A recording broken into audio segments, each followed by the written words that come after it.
ধর্ম প্রতিমন্ত্রী আলহাজ অ্যাডভোকেট শেখ মোহাম্মদ আবদুল্লাহ বলছেন, মিলাদ ও কিয়ামকে আমি মনে প্রাণে বিশ্বাস করি। রাসূল সাল্লাল্লাহু আলাইহি ওয়াসাল্লামের শানেই মিলাদ ও কিয়াম পড়া হয়ে থাকে। এর জন্য মিলাদ ও কিয়াম হচ্ছে শ্রেষ্ঠ ইবাদত। রোববার সচিবালয়ে নিজ দপ্তরে আয়োজিত এক সংবাদ সম্মেলনে তিনি এসব কথা বলেন।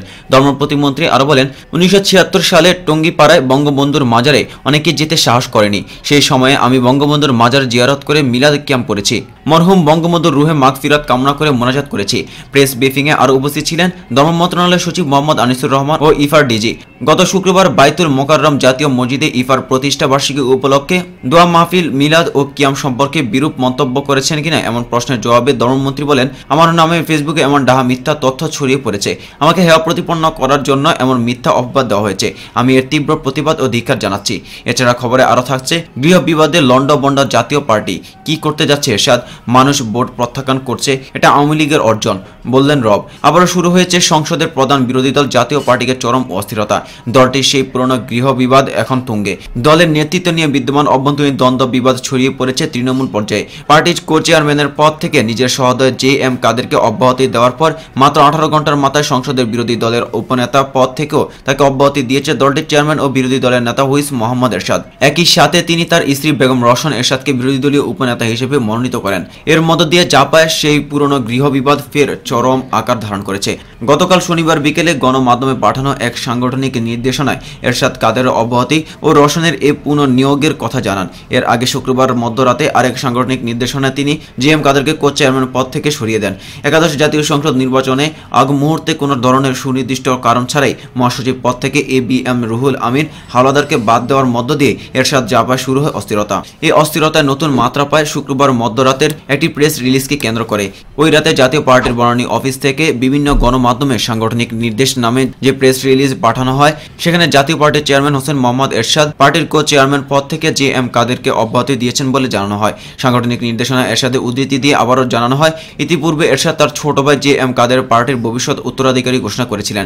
এরশাদের অবর্তমানে পার্টির সব সিদ্ধান্ত নেওয়ার ক্ষমতা প্রদান করেন JM কাদেরকে, কিন্তু JM কাদের তার দায়িত্ব পালনে ব্যর্থ হয়েছে বলে জাপা চেয়ারম্যান এরশাদ তার নির্দেশনা জানান। আর সেই কারণেই দলের কো চেয়ারম্যান পদ থেকে JM কাদেরকে তিনি অব্যাহতি দিয়েছেন বলে উল্লেখ করেছেন। হঠাৎ করে এরশাদের এই নির্দেশনা সংবলিত প্রেস রিলিজ বিভিন্ন স্যাটেলাইট চ্যানেল ও অনলাইনে গণমাধ্যমে প্রকাশিত হওয়ার পর জাতীয় পার্টি তৃণমূল পর্যায়ের নেতাকর্মীদের মধ্যে মিশ্র প্রতিক্রিয়া দেখা দেয়। বিশেষ করে শুক্রবার মধ্যরাত থেকে দেশ বিদেশে অবস্থানরত জাতীয় পার্টির ঘনিষ্ঠ অনেকেই প্রথমে এই প্রেস রিলিজকে ভুয়া ও বিভ্রান্তিকর উল্লেখ করে সামাজিক যোগাযোগ মাধ্যমে স্ট্যাটাস দিতে শুরু করেন।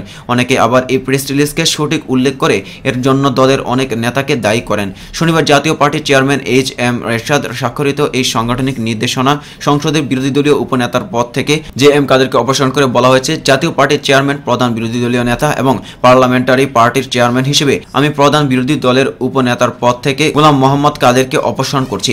এখন প্রধান বিরোধী দলের উপনেতার পদে বেগম রওশন এরশাদকে মনোনীত করা হলো। পার্টির গণতন্ত্রের 20(1) ক ধারা মোতাবেক এই সিদ্ধান্ত গ্রহণ করা হয়েছে। এ ব্যাপারে প্রয়োজনীয় ব্যবস্থা গ্রহণের জন্য সংসদের স্পিকারের সমীপে প্রস্তাব পেশ করা হলো।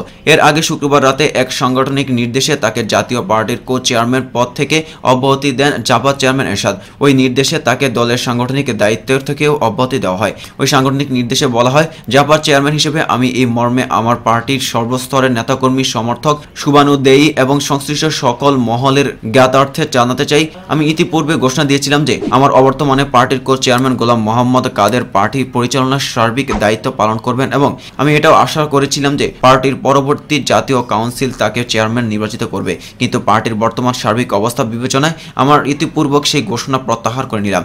নির্দেশে আরো বলা হয়, যেহেতু কাদের পার্টি পরিচালনা করতে সম্পূর্ণ ব্যর্থ হয়েছেন, পার্টির সাংগঠনিক কার্যক্রম জিমিয়ে পড়েছে এবং তিনি পার্টির মধ্যে বিভেদ সৃষ্টি করেছেন।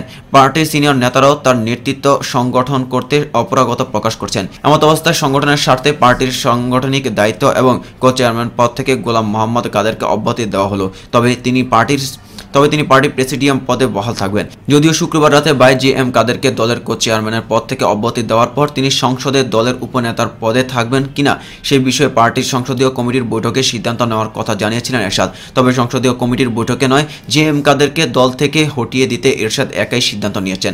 এমনই বলে জানিয়েছেন দলের সভাপতি মণ্ডলীর সদস্য ও এরশাদের একান্ত সহকারী খালেদ আক্তার। এর আগে গত 1 জানুয়ারি এরশাদ এক বিবৃতিতে দলে তার উত্তরসূরি হিসেবে JM কাদেরকে মনোনীত করার কথা জানিয়েছিলেন।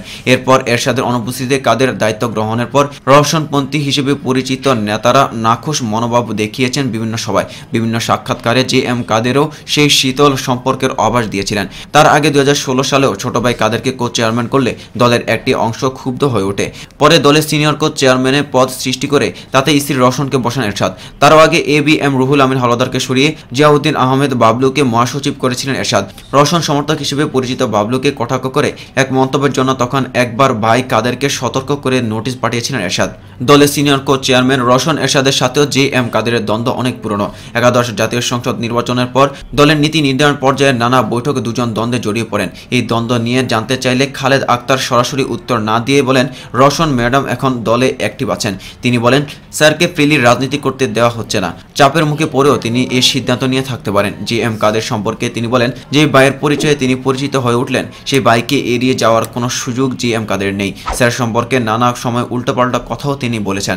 জাতীয় পার্টিতে সদস্য হয়ে হুট করে সভাপতি মণ্ডলীর সদস্য বা চেয়ারম্যানের উপদেষ্টা বনে যাওয়া, দলের পুরনো নেতাদের টপকে নীতি নির্ধারণী পর্যায়ে এখতিয়ার পেয়ে যাওয়া নিয়ে দলে দেখা দিয়েছে কোন্দল। দলের প্রতিষ্ঠা বার্ষিকীর সভায় মহাসচিব মশিউর রহমান রাঙ্গার উপস্থিতিতে এ নিয়ে বাহাসে জড়িয়ে পড়েছিলেন নেতারা।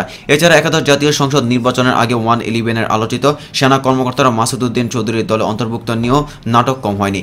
প্রথমে আওয়ামী লীগের মনোনয়ন চেয়ে ব্যর্থ হয়ে তিনি আসেন জাতীয় পার্টিতে। পরে তিনি চেয়ারম্যানের উপদেষ্টাও বনে যান। এমনকি শেষ পর্যন্ত তিনি পার্টির প্রেসিডিয়াম সদস্য হয়েছেন। তিনি দলের গুরুত্বপূর্ণ পদে আসীন হতে পারেন এমন গুঞ্জন উড়িয়ে দিয়ে খালেদ আক্তার বলেন, তেমন সম্ভাবনা নেই। তবে কে কখন আসল, কে কার লোক, ভেতরে ভেতরে কি প্ল্যান আছে কে জানে। স্যার তো আমাদের কারো কথাই শোনেন না। এদিকে কোচ চেয়ারম্যানের পদ থেকে অব্যাহতি দেওয়ার প্রসঙ্গে গোলাম মোহাম্মদ কাদের শুক্রবার রাতে বলেন, আমার কাছে বিষয়টি অবিশ্বাস্য মনে হচ্ছে, কারণ বৃহস্পতিবার রাতে আমাকে এরশাদ সাহেব বলেছিলেন, তুমি খুব ভালো করছো, আমি তো আর বেশি দিন বাঁচবো না, তুমি দলটাকে বাঁচিয়ে রাখবে, আমি জানি তা তুমি পারবে। তবে শনিবার বিকেলে উপনেতার পদ থেকে অব্যাহতির বিষয়ে জানানোর জন্য জে এম কাদেরকে একাধিকবার ফোন দিলেও তিনি ফোন রিসিভ করেননি। নির্ভরযোগ্য সূত্র জানায়, শনিবার সকালে প্রায় 3.5 ঘন্টা বাড়িধারা প্রেসিডেন্ট পার্কে অবস্থান করেও ভাই এরশাদের সাক্ষাৎ পাননি জে এম কাদের।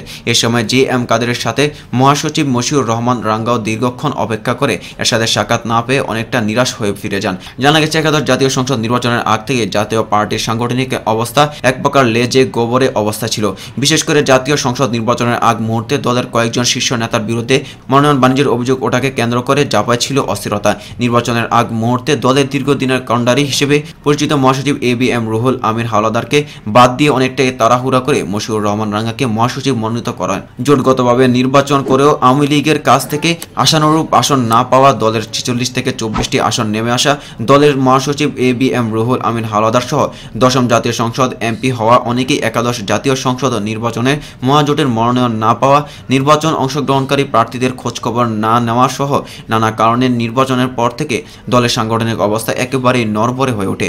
এর মধ্যে গত 7 জানুয়ারি দলের কোচ চেয়ারম্যান নিজের ছোট ভাই জে এম কাদেরকে দলের ভবিষ্যৎ চেয়ারম্যান হিসেবে মনোনীত করে সাংগঠনিক নির্দেশ প্রদান করে জাপার চেয়ারম্যান হোসেন মোহাম্মদ এরশাদ। এই সিদ্ধান্তকে দলের তৃণমূল পর্যায়ের অধিকাংশ নেতাকর্মী সমর্থন থাকলেও বেঁকে বসেন দলের অধিকাংশ সিনিয়র নেতা।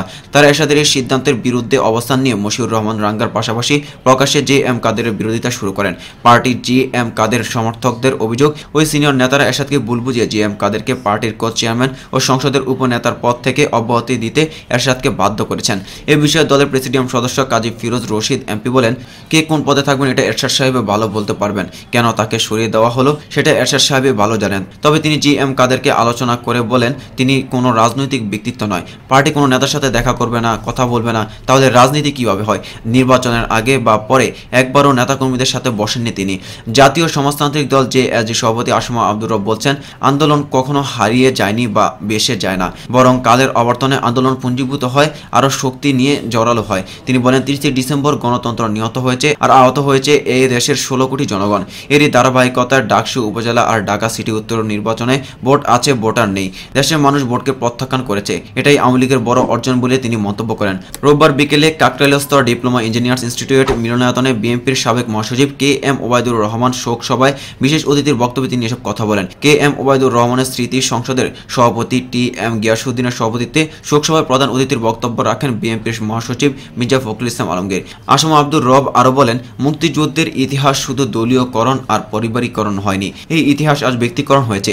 এটা দুঃখজনক। তিনি বলেন, আন্দোলন হারিয়ে যায়নি, সব আন্দোলন এক সময়ে সুদে আসলে বুঝে নেওয়া হবে। তিনি বলেন, আমরা আওয়ামী লীগের ভোট চুরির কথা 1000 বছর বক্তব্য দিয়েও হয়তো জনগণকে বোঝাতে পারতাম না, কিন্তু 30 ডিসেম্বর একদিনের নির্বাচনেই জনগণ ভোট চোর ছিনিয়ে ফেলেছেন। আওয়ামী লীগকে আর কখনোই জনগণ বিশ্বাস করবে না বলেও মন্তব্য করেন তিনি।